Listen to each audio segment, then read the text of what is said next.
Welcome to Chart of the Day. I'm TR. Negative social mood drives combatants in the Syrian conflict. Question: what's the world's biggest problem right now? Any answer to that question is, of course, debatable. But the nation of Syria is sure to be at or near the top of any serious list of biggest problems. Not just because of Syria's nearly 5-year war.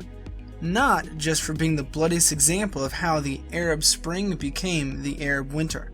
What makes the upheaval in Syria appear so impossible is the active military operations of 15 separate countries from around the world.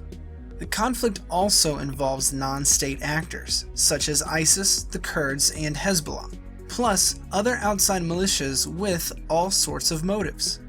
So, with a crisis on this scale, new or useful insights are in short supply. With all of that said, can we shed light on how you see this conflict?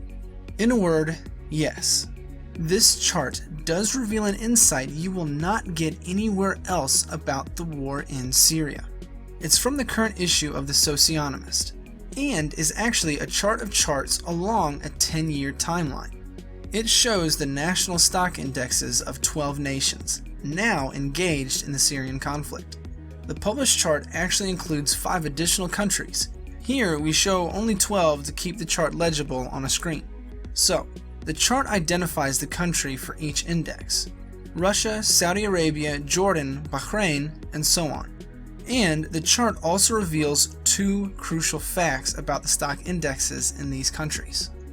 First, each one shows a red circle at a previous long-term high. Second, each one also shows the percentage change from that previous long-term high. By now, you may have gathered what's really going on, except for the US and Turkey. All of these 12 countries are still in long-term bear markets, which is to say in periods of negative social mood. And in case you're wondering, of the 5 countries we left off of this chart, 4 are also in bear markets. In other words, the common denominator we see among these countries is not a shared border with Syria, nor is it terrorist attacks by ISIS or some other geopolitical cause. The common denominator is negative social mood. Please know that we do not wish to oversimplify the catastrophe in Syria, because it is a catastrophe.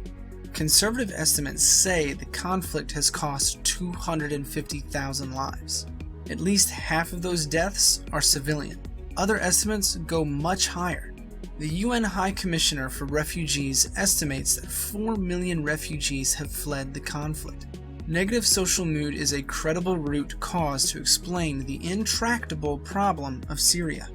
Most of all, it helps explain why 15 countries and other groups are militarily involved. There's no economic benefit. Syria is not a major oil producer. Yes, Bashar al-Assad is an obscene dictator and a war criminal, but the conflict began as a civil war. Assad didn't invade his neighbors or send terrorist teams into any of these other countries. Isn't getting militarily involved in another country's civil war the dumbest thing you can do? Everybody knows that, except for the countries that don't. In a sentence, this chart shows what we mean when we say that Syria is the epicenter of a negative mood vortex. You'll find the complete version of this chart on page 1 of the current issue of The Socionomist.